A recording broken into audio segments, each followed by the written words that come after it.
Day মিলে ইলিশ পড়ছে ছাত্রছাত্রীদের পাতে। চোখে পড়ে ছাত্রছাত্রীদের চেটে পুটে খেতে। নিত্যদিনের খিচুড়ি অথবা সাদা ভাত, সিদ্ধ ডিম নয়তো সোয়াবিনের তরকারি। কোনো দিন সিদ্ধ ডিমের বদলে ডিমের ঝোল অথবা সবজির ঘ্যাঁট।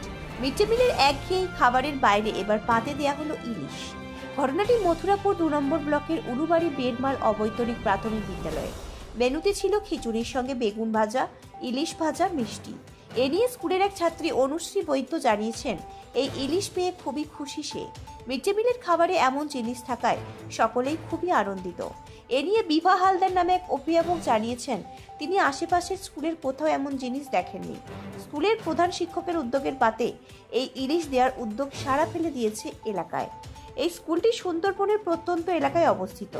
প্রায় 100 জন ছাত্রছাত্রী ও 3 জন শিক্ষক নিয়ে চলে পঠন পাঠন। স্কুলের প্রধান শিক্ষক শশাঙ্ক হালদার নিজের উদ্যোগে এই কাজ করেছেন। এই মিড ডে মিলে ইলিশ দেওয়া নিয়ে তিনি জানিয়েছেন, স্কুলটি সুন্দরবন এলাকায়। এখানে রায়দিঘি ঘাট থেকে ইলিশ উঠে বাইরে রপ্তানি হয়, কিন্তু এই এলাকার ছাত্রছাত্রী থেকে শুরু করে প্রান্তিক এলাকার মানুষজন ইলিশ খেতে পায় না। সেখান থেকে ছাত্রছাত্রীদের মুখে স্বাদের ভিন্নতা আনতে ও মিড ডে মিলের একঘেয়েমি কাটাতে এই ব্যবস্থা করেছেন তিনি। প্রায় 600 থেকে 700 গ্রাম সাইজের ইলিশ মাছ নিয়ে এসেছেন তিনি। আগামী দিনেও সময় ও সুযোগ আসলে এভাবেই ইলিশ পাতে দেবেন ছাত্রছাত্রীদের। দক্ষিণ 24 পরগনা থেকে অনিন্দিতা বাউরিশিলের সাথে প্রিয়াঙ্কা মাইতির রিপোর্ট, সি প্রাইম নিউজ। সব দিন ডাল আর সবজি খেতে খেতে আর ভাল লাগে না, তাই আজ আমাদের স্কুলে ইলিশ মাছ হয়, তাই আমরা খেয়ে সবাই আনন্দিত। কি নাম? অনুশ্রী বৈদ্য।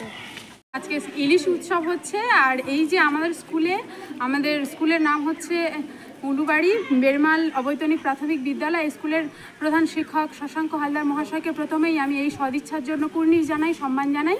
ওনার এই সদিচ্ছাকে আমি গভীরভাবে সমর্থন করি। আমাদের স্কুলে আমাদের আশেপাশে এরকম পরিবেশে আমি এইরকম কোনো স্কুলে দেখিনি যে ইলিশ উৎসব হয় বা ইলিশ মাছ বাচ্চাদের খাওয়ানো হয়। ইলিশ উৎসবটা হচ্ছে, এটাতে খুব আনন্দিত, কারণ এই প্রথম আমাদের এলাকায় আমি প্রথম দেখছি। আমার বিয়ে হয়েছে 10 বছর, আমার পাশাপাশি কোনো স্কুলে দেখিনি আজও পর্যন্ত কোনো ইলিশ উৎসব হতে।